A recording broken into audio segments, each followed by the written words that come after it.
इसरो के पीएसएलवी पर संकट के बादल। लगातार 2 मिशन फेल हो चुके हैं। आखिर हो क्या रहा है? कहते हैं साख बनाने में दशक लगते हैं और गंवाने में बस एक पल। आज इसरो उसी मोड़ पर है।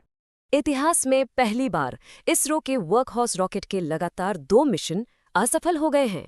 पिछले साल पीएसएलवी 61 का झटका और अब 2026 में पीएसएलवी 62 भी। Mission not achieved.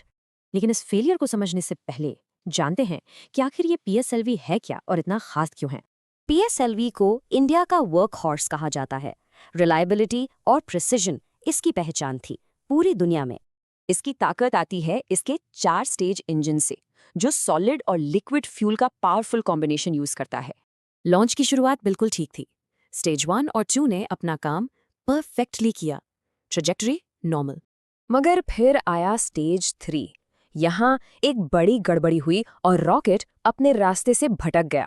सवाल ये है कि रॉकेट फटा नहीं तो फिर उस पर सवार 16 सैटेलाइट्स का क्या हुआ? रॉकेट ने उन्हें एक गलत और बेकार ऑर्बिट में छोड़ दिया है। अब वो सिर्फ स्पेस डेब्री हैं। इनमें सबसे जरूरी थी अन्वेषा सैटेलाइट। हमारी सीमाओं पर निगरानी के लिए बनी ये सैटेलाइट अब खो चुकी है। ये सिर्फ एक टेक्निकल फेलियर नहीं है, इसके परिणाम 3 गुने हैं: रेप्यूटेशन, पैसा और सुरक्षा। पहला नुकसान इसरो की रेप्यूटेशन। जो रॉकेट दुनिया में सबसे रिलायबल माना जाता था, अब उस पर सवाल उठ रहे हैं। दूसरा नुकसान कमर्शियल लॉस। विदेशी क्लाइंट अब स्पेसएक्स जैसे कंपेटिटर्स के पास जा सकते हैं। और तीसरा सबसे बड़ा नुकसान नेशनल सिक्योरिटी। जरूरी सर्वेलेंस सैटेलाइट्स की डिप्लॉयमेंट में अब देरी होगी। इस सेटबैक से इसरो को 3 जरूरी सबक लेने होंगे: इंजीनियरिंग, पॉलिसी और आगे की स्ट्रैटेजी में।